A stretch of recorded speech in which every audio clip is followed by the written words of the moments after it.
오늘은 11번째 시간입니다. 따라서 합시다. 어떻게 해야 다음 세대들이 교회로 돌아올까요? 지난 토요일 날 한번 이 주제를 가지고 다뤘습니다. 원래 제목은 왜 다음 세대들은 예수 믿는 것을 싫어하나요?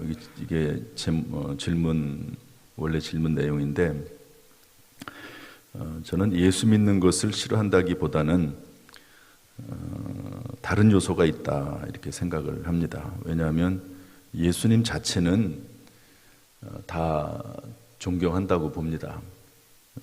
우리 간디라고 하는 인도의 유명한 인도의 성자라고 하죠. 이분이 나는 예수는 좋아하지만 예수 믿는 사람들은 싫어한다 이렇게 말했던 것처럼 예수님 자체가 문제가 되어서 예수를 싫어한다기보다는 다른 요인이 있다 이렇게 봅니다. 그래서 다음 세대들이 왜 교회를 떠나는가 하는 문제를 지난 시간에 다뤘고요. 오늘은 어떻게 하면 다음 세대들이 교회로 돌아올까 하는 부분입니다. 지난 토요일 날 했던 내용과 반대로 생각을 하면 다음 세대들이 돌아오겠지요. 그런데 거기에다가 조금 또 다른 요소들이 있습니다. 그래서 그 부분을 첨가해서 같이 말씀을 나누고자 합니다. 첫 번째로는 먼저 믿은 우리가 다음 세대를 위해서 눈물로 회개하며 기도해야 합니다. 우리 읽었던 말씀인데 다시 한번 읽어볼까요? 누가복음 23장 28절 시작. 예수께서 돌이켜 그들을 향하여 이르시되 예루살렘의 딸들아 나를 위하여 울지 말고 너희와 너희 자녀를 위하여 울라. 예수님이 십자가를 지고 골고다 언덕을 올라가실 때 예수님께서 잠시 멈추시더니 얼마나 괴롭겠습니까? 육체적으로 괴롭겠지요. 사명을 감당하기 위해서 그 길을 가지만 예수님께서는 영적 존재가 아니고 육적인 몸을 입고 있기 때문에 사람과 똑같은 고통을 당하시는 거죠. 그 고통 자체는 벗어날 수가 없는 겁니다. 임신을 해서 아이를 낳으면 기쁨이 있지요. 그렇다고 해서 고통 자체가 사라지는 건 아닙니다. 출산할 때 그런 고통을 예수님이 느끼셨겠죠. 그런 고통 가운데서 잠시 멈추시더니 예수님을 따라오면서 울고 있는 여자들과 또 수많은 사람들을 향해서 말씀하기를 나를 위해서 울지 말아라. 너 자신을 위해서 울고 너의 자녀들을 위해서 울어라. 그렇게 예수님께서 말씀하셨습니다. 다음 세대들을 위해서 우리가 할 수 있는 가장 우선적인 것은 다음 세대들이 왜 예수를 안 믿을까? 왜 교회를 떠날까? 이런 여러 가지 문제들이 많이 있지만 가장 큰 문제는 자녀들을 위해서 더 간절히 기도하지 못하는 일일 수도 있습니다. 우리가 잘 알고 있는 성 어거스틴의 어머니 모니카가 아들을 위해서, 방탕한 아들을 위해서 26년 동안이나 기도합니다. 결국에는 하나님께서 은혜를 베풀어 주셔서 돌아오게 되는 것이죠. 다음 세대들 여러 가지 많은 요인들이 있습니다. 레저 문화가 발달을 하고 과학이 발달하고 여러 가지 원인들이 많이 있겠지만 그러나 가장 중요한 것은 자녀들을 위해서 말씀으로 양육하고 눈물로 깨어서 기도하는 이 부분이 우선적으로 중요하다 하는 것을 알 수가 있습니다. 두 번째로는 부모와 교인들이 다음 세대와 사회에 선한 영향력이 되어줘야 됩니다. 우리는 다음 세대에게 사랑의 수고, 소망의 인내, 믿음의 역사를 보여줘야 되지요. 자녀들하고 함께 기도하면서 하나님의 일하심을 보여주어야 됩니다. 제가 우리 두 딸에 대한 이야기를 죄송하지만 말씀을 드렸지만 그래도 적어도 우리 아이들은 하나님이 살아계시다는 것을 알거든요. 왜냐하면 분명히 자기들이 노력은 했지만 그 위에 하나님의 도와주심이 분명히 있다는 걸 압니다. 함께 기도하고 함께 하나님 말씀을 나누면서 하나님이 살아계시구나. 하나님이 정말 살아계시구나. 하는 것을 느낀다면 여러분, 하나님이 살아계신데 창조 진화가 문제가 되겠습니까? 진화가 문제가 되겠습니까? 하나님이 살아계신다는 것이 확실하다면 여러분, 그 어떤 것이 문제가 되겠습니까? 이해는 안 될 수 있지만 그러나 그렇다고 해서 신앙이 흔들리거나 교회를 떠나거나 그러진 않을 것입니다. 문제는 하나님이 정말 살아계신가 하는 것이 마음속에 깨달아지는 것이죠. 그러기 위해서 부모들이 해야 될 역할들이 있는 것이죠. 특별히 마태복음 5장 15절 16절에 보면 너희 착한 행실을 보고 이렇게 돼 있거든요. 부모들이 행실이 참 중요합니다. 아이들은 부모님들의 어떤 면을 많이 보겠지만 특별히 선한 행실들을 보는 것이죠. 이 불신자들이 뭐 예수 그리스도를 처음부터 알겠습니까? 예수 믿는 사람들이 선한 행실을 하는 것을 보고 예수님께 나와오는 것입니다. 그리고 이런 선한 행실을 할 뿐만 아니라 데살로니가전서 1장 3절 5절 보면 믿음의 역사, 사랑의 수고, 소망의 인내를 가지는데 뒤로 5절로 넘어가면 이는 우리 복음이 너희에게 말로만 이른 것이 아니라 또한 능력과 성령과 큰 확신으로 된 것입니다. 이랬습니다. 선한 행실을 자녀들에게 보여주고 또한 능력과 성령과 큰 확신의 모습을 보여줄 수만 있다고 하면 여러분들 어떻게 자녀들이 교회를 떠나겠습니까? 떠날 수가 없는 것이죠. 결국에는 또 돌아오게 될 줄로 믿습니다. 그래서 이런 부모들이 해야 될 역할들이 상당히 중요하다. 왜 우리 아이들은 교회를 떠날까? 이런 질문보다도 사실은 우리 믿음의 세대들이 부모들이 자녀들을 위해서 어떻게 살았는가 하는 부분이 사실은 더 우리에게 우선돼야 될 질문이라는 거죠. 왜 애들이 그런가? 왜 애들이 그게 아니고 왜 나는 그 아이들에게 선한 영향을 끼치지 못했을까? 이런 질문이 사실은 더 선행돼야 된다 하는 것을 알 수가 있습니다. 이걸 기본 전제로 해서 몇 가지를 좀 더 살펴보겠습니다. 세 번째는 신앙과 과학이 적대 관계가 아니라 서로 돕는 관계라는 인식과 비전을 심어줘야 됩니다. 쉬울 수 있지만 어렵습니다. 그러나 어려울 수 있지만 쉬울 수 있습니다. 오늘 이 시간에 아주 확실하게 좀 마음속에 새겼으면 좋겠어요. 아이들이 어떤 과학적인 얘기를 하고 조금 뭔가 지식적인 얘기를 하면 부모들은 두렵거든요. 대답을 못할 수 있으니까. 그러나 여러분 코페르니쿠스, 뉴턴, 만유인력의 법칙을 이렇게 발견해낸 파스칼, 아인슈타인 이런 정말 위대한 과학자들도 신앙인입니다. 아니, 이런 위대한 과학자가 정신이 없어서 생각이 없어서 하나님을 믿고 그리고 신앙을 가지겠습니까? 이런 과학자들도요 하나님이 있다는 걸 알기 때문에 그렇기 때문에 과학과 신앙이 전혀 문제가 되지 않는 것입니다. 이들에게 있어서 과학과 신앙은 적대적이 아니라 공존하고 훌륭한 협력자가 되는 것이죠. 제가 굳이 성경 구절 2개를 썼는데 한번 읽어보겠습니다. 디모데전서 5장 23절 시작. 이제부터는 물만 마시지 말고 내 위장과 자주 나는 병을 위하여 포도주를 조금씩 쓰라. 왕하 열왕기하 20장 7절 시작. 이사야가 이르되 무화과 반죽을 가져오라 하매 무리가 가져다가 그 상처에 놓으니 나으니라. 물론 이게 꼭 과학이나 의학을 말하는 것은 아닐 수 있습니다. 그러나 여러분 의학이 발달한다고 해서 신앙이 없어지는 게 아닙니다. 오히려 의학이 발달할수록 그것을 통해서 우리가 혹시 육체적으로 연약해서 신앙생활을 못할 수 있습니다. 그때 의학이나 과학을 통해서 오히려 신앙생활에 더 유익을 줄 수도 있는 것이죠.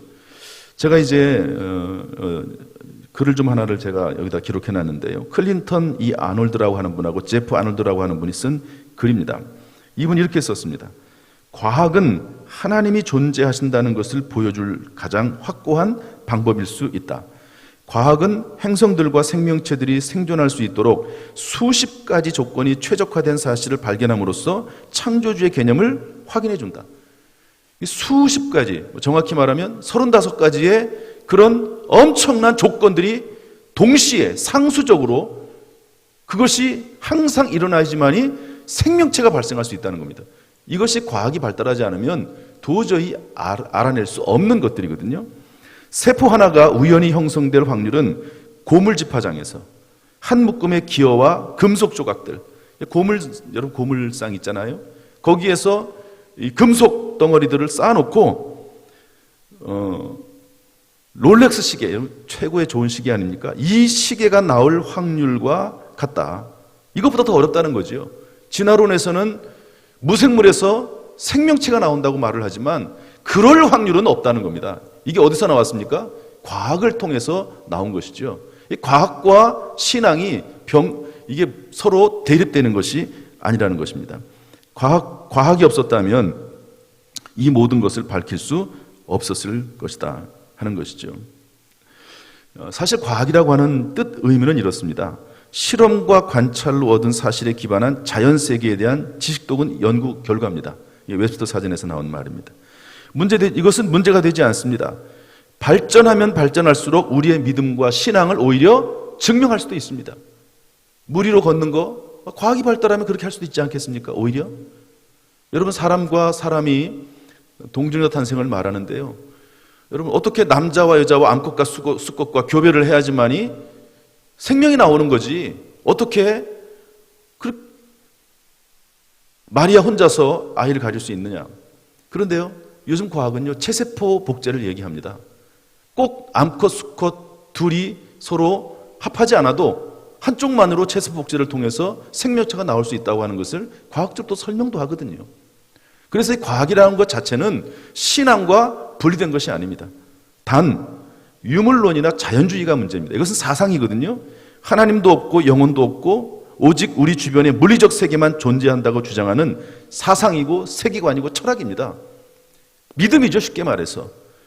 영혼이 없다, 하나님도 없다, 이렇게 처음부터 생각하고 들어가는 거예요. 그러면은 어떻게 근본적으로 믿음과 신앙이 이 사람들에게 들어가겠습니까? 철학에 기반한 거죠. 믿음에 기반한 겁니다. 유물주의나 자연주의 같은 경우. 따라서 우리 그리스도인은 과학을 장애물로 인식해서는 안 됩니다. 기독교의 모든 기록이 실제에 기초했다면 모든 과학적 증거는 결국 하나님을 가리킬 것이라는 점을 기억해야 되는 것이죠. 과학의 발전으로 진화론의 오류를 밝혀냈듯이 과학은 결국 신앙을 더욱 빛나게 할 것입니다. 여러분, 현미경이 발견이 됐습니다. 현미경이 발견이 되면서 뭐가 발견이 됐냐면 DNA가 발견이 됐습니다. DNA가 발견이 되면서 원숭이는 사람이 될 수 없다는 것이 확실하게 증명이 됐습니다. 생물학이 발전하면서 생명은 생명으로 온다는 것이 정설이 됐습니다. 무생물이 생명이 될 수는 없는 것이죠. 획득 형질은 유전되지 않습니다.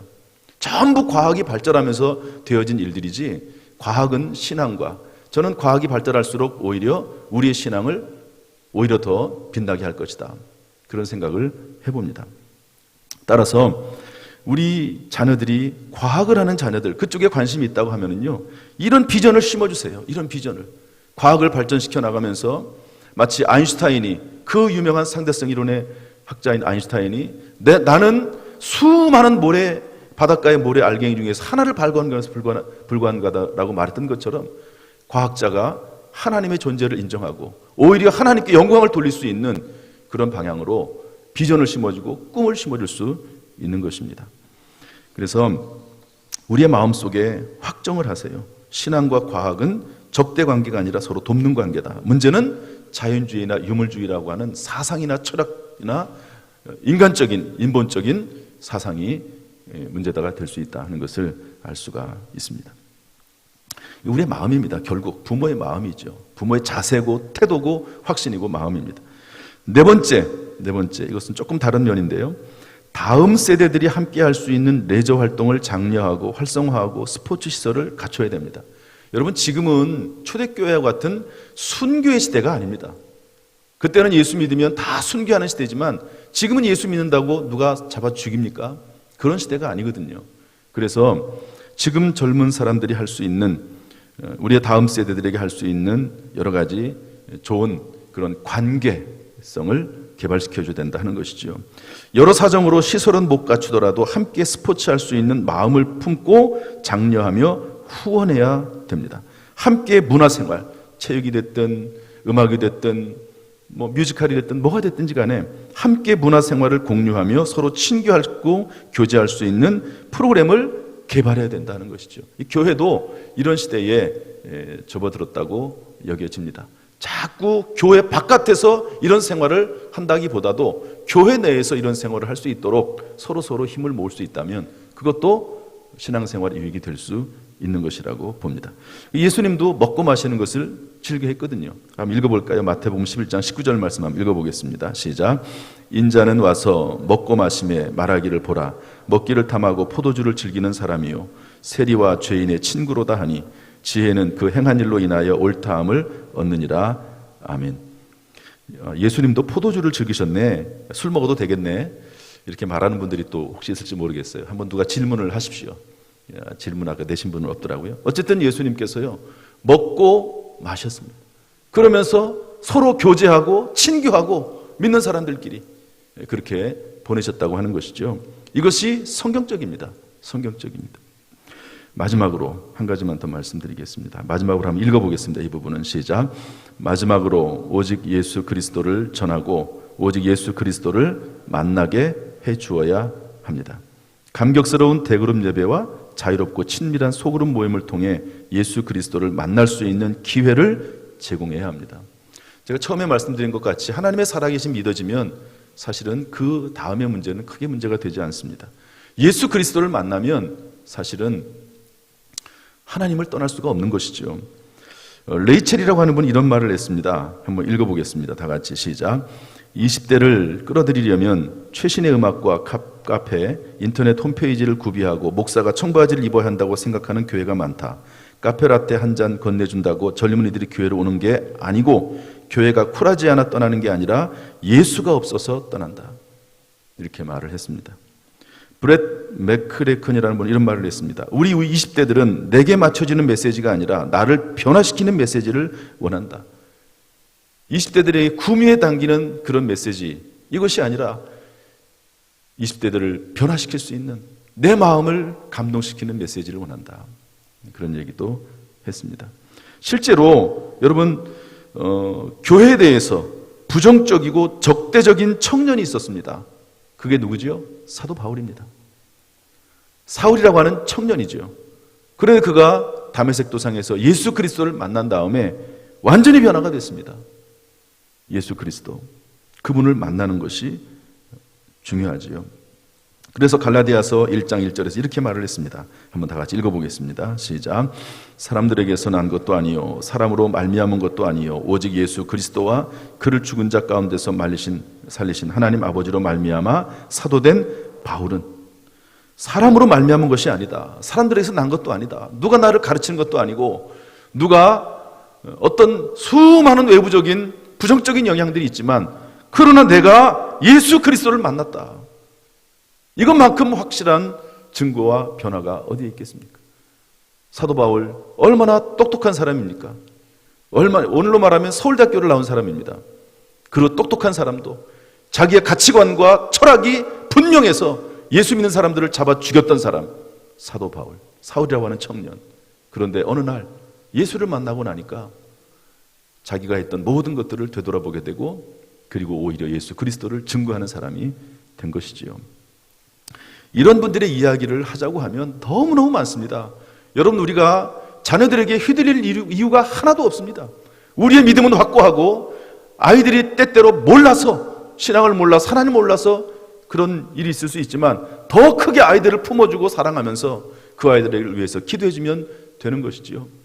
믿음 안에서 울며 기도하면 되는 것이지 두려워할 일이 하나도 없는 것입니다.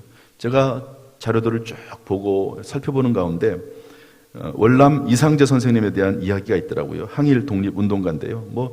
너무너무 많은 이야기들이 있긴 하지만 예수 그리스도를 만난 사람들의 이야기들이 너무 많지만 이분이 예수를 믿게 되고 그리고 신앙 안에서 독립운동을 하고 했던 기록입니다. 1928년 게일이라고 하는 선교사님이 기록한 내용인데요. 이분이 항일 독립운동을 하다가 투옥이 됐습니다. 1904년에 석방이 됐는데 이유 없이 또 투옥이 됐습니다. 이분은 그래도 조금 신앙생활을 했던 것 같아요. 그런데 그리스도의 신성, 예수님이 하나님이라고 하는 이분에 대해서 믿을 수가 없는 겁니다. 의문을 갖는 거지요. 마치 젊은이들이 성경에 대해서 의문을 갖듯이. 그러던 중에 감옥 멍석 밑에서 한문으로 된 요한복음을 발견했습니다. 다 읽었습니다. 요한복음 다 읽은 거죠. 그리고 하나님 앞에 기도했습니다. 성경 말씀은 이렇게 되어 있는데 하나님 믿어지지 않습니다. 내 눈을 열어주옵소서 기도했습니다. 그런데 선교사님의 기록에 보면 이렇게 되어 있습니다. 그런데 믿을 수가 있겠는가? 내가 책을 읽고 있는데 예수께서 내 앞에 서셨다. 거룩하고 위대한 구세주였다. 나는 지금까지 완전히 그를 잘못 알고 있었다. 그는 바로 하나님이셨다. 누구나 다 이런 극적인 경험을 하지는 못할 것입니다. 예수님께서도 믿지 않는 자가 더 복되다고 말씀하셨으니까요. 그러나 여러분, 이런 이야기들이 왜 있습니까? 이런 이야기를 들으면서 하나님이 살아계시구나. 성경의 하나님, 성경의 수많은 믿음의 사람들의 이야기가 바로 나를 위한 이야기구나. 그리고 수많은 믿음의 선배들의 이야기가 바로 나를 위한 이야기구나 하는 것을 깨달아 알 수 있는 것이죠. 그리고 신앙생활을 하다가 어느 날 주님을 만나게 되는 것이죠. 여러분, 제가 어떻게 해야지 다음 세대들이 교회로 돌아올까, 왜 교회를 떠날까 하는 문제들을 이야기했습니다. 다음 세대 이 부분은 정말 중요합니다. 정말 울며 씨를 뿌리고 그리고 울면서 기도하고 담대하게 우리 자녀들을 양육하고 기르는 저와 여러분 될 수 있기를 주님의 이름으로 축복합니다. 자녀들에 대해서 자신 있는 사람이 누가 있겠습니까? 우리가 할 수 있는 것은 정말 울며 기도하는 일입니다. 하나님께서 우리에게 기도의 영을 주시고 믿음으로 기도할 수 있는 힘을 주시기를 주님의 이름으로 축복합니다. 할렐루야. 기도하겠습니다.